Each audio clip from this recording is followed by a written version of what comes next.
Stai la casă și dispui de o grădină generoasă sau ai o mică fermă și vrei să investești în creșterea iepurilor de casă.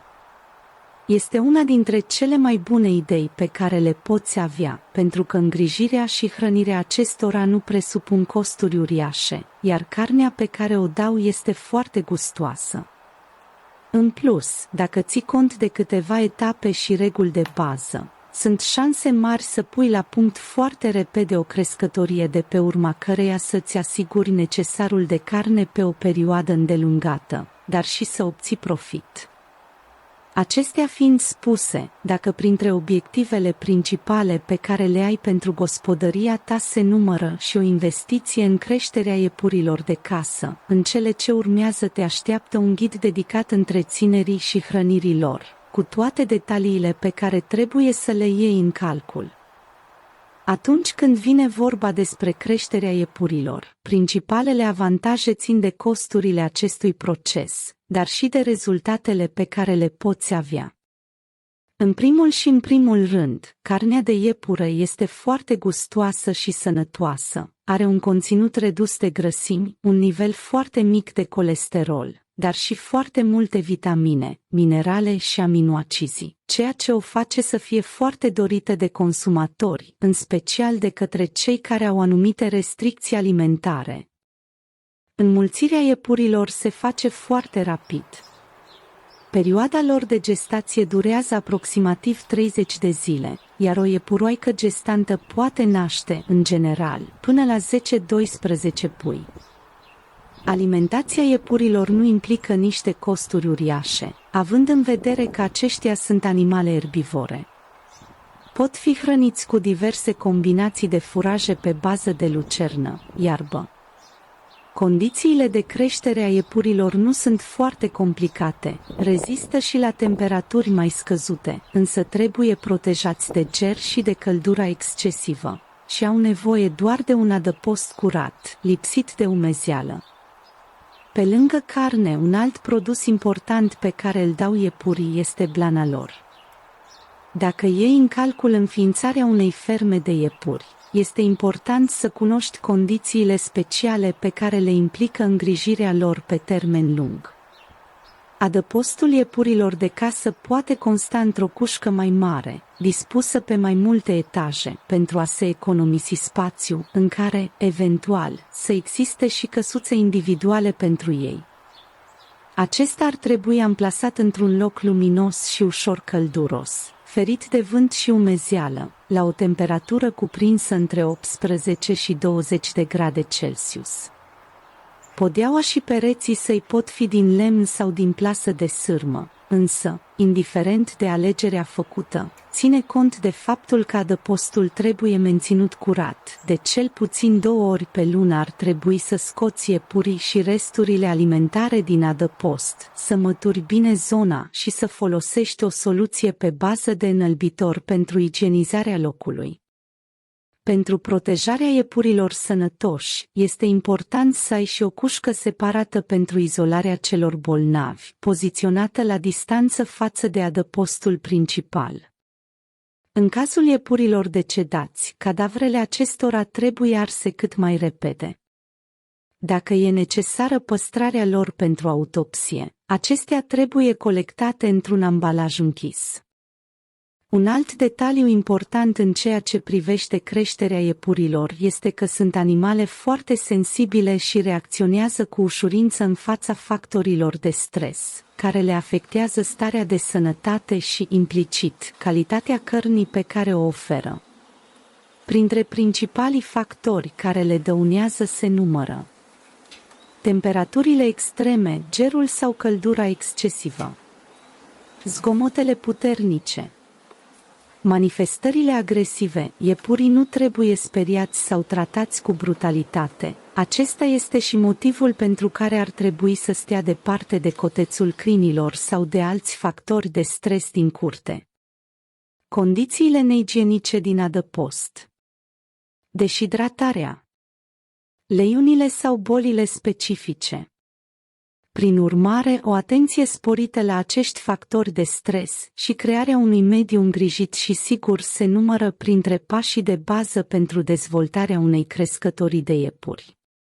După cum spuneam, costurile de alimentație nu sunt foarte mari în cazul iepurilor, având în vedere că aceștia sunt rozătoare erbivore care pot fi hrănite fără probleme cu iarbă, verdețuri, furaje mixte, legume și cereale. Există, bineînțeles, și anumite produse care ar trebui evitate, deoarece pot avea un efect toxic, afectându-le sănătatea.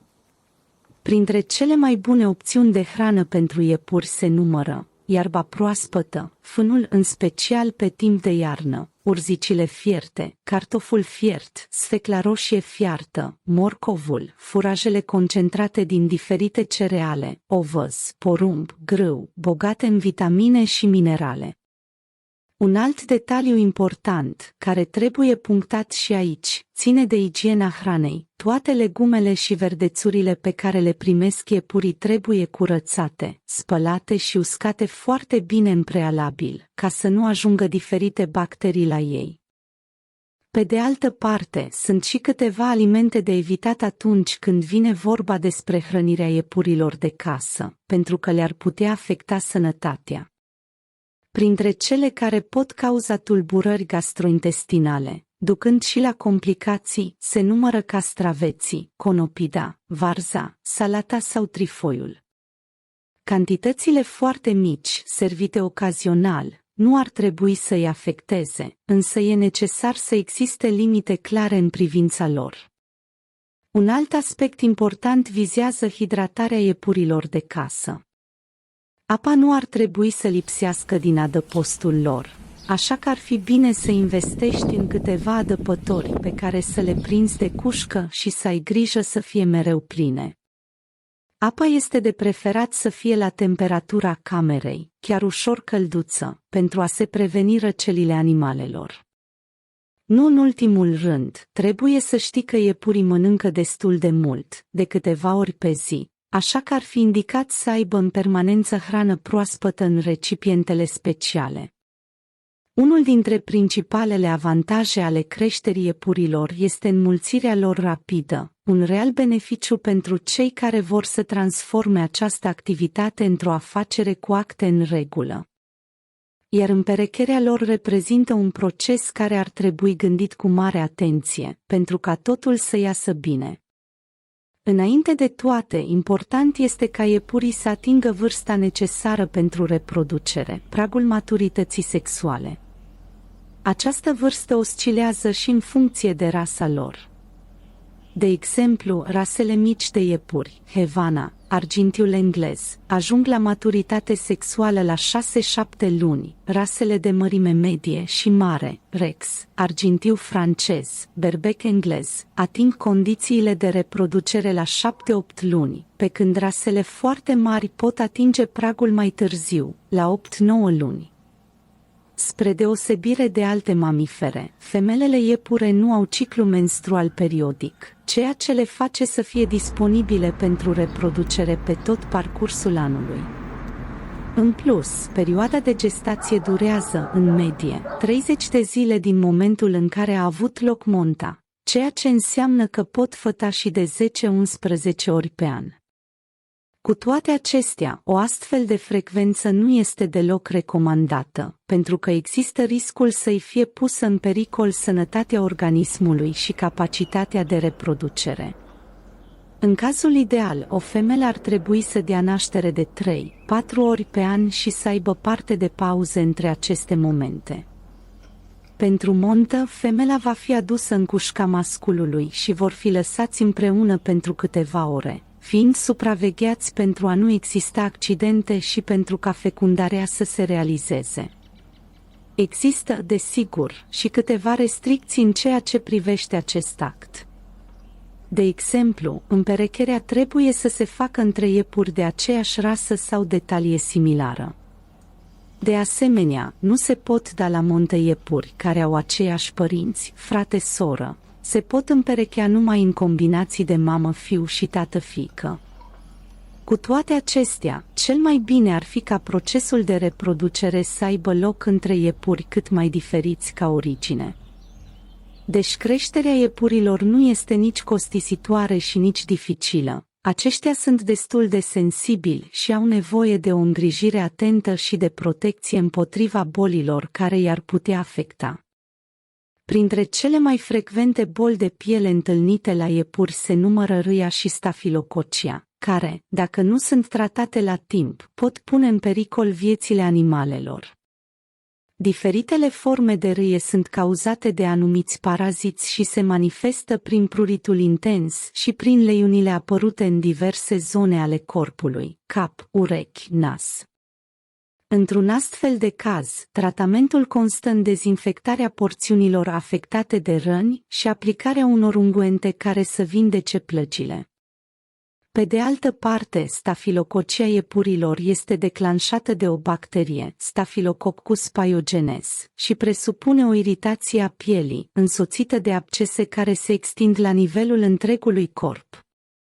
Tratamentul implică deschiderea acestor noduli purulenți, curățarea zonelor infectate și administrarea de antibiotice.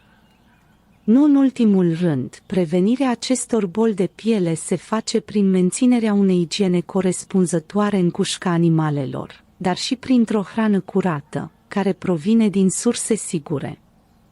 În situația în care depistezi cazuri de iepuri bolnavi, primul pas este izolarea acestora, pentru a preveni răspândirea afecțiunii, aruncarea alimentelor din care au consumat și curățenia riguroasă a adăpostului. Bolile infecțioase se numără printre maladiile care ar trebui prevenite prin toate mijloacele cu putință, deoarece, odată instalate, se răspândesc foarte repede și pot duce la distrugerea întregului efectiv de iepuri. Mixomatoza, de exemplu, este cauzată de același virus care declanșează și variola și prezintă manifestări puternice, inflamații la nivelul capului, febră, secreții, pierderi în greutate.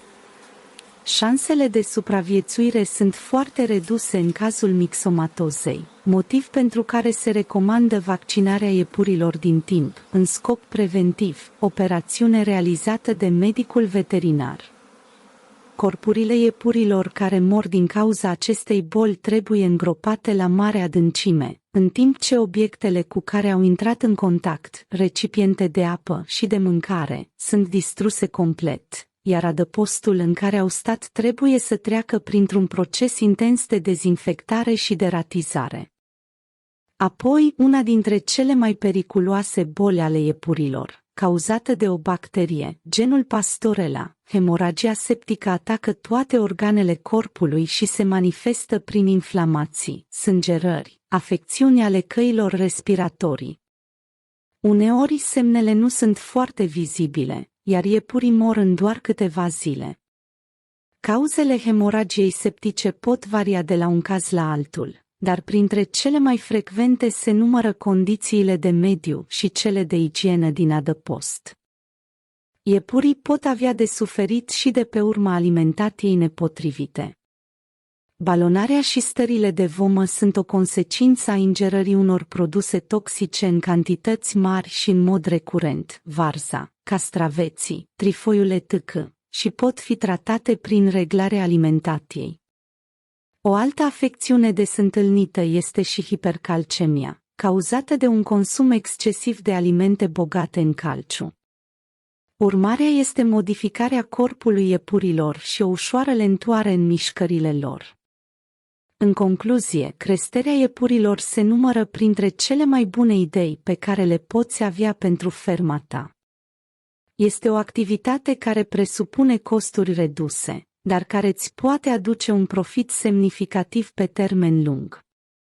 Asta a fost pentru astăzi. Nu uita să dai un like acestui video, să te abonezi, să mai vizionezi și alte videoclipuri de pe acest canal și să apeși și pe clopoțel, ca să ne auzim și la viitorul videoclip. O zi bună!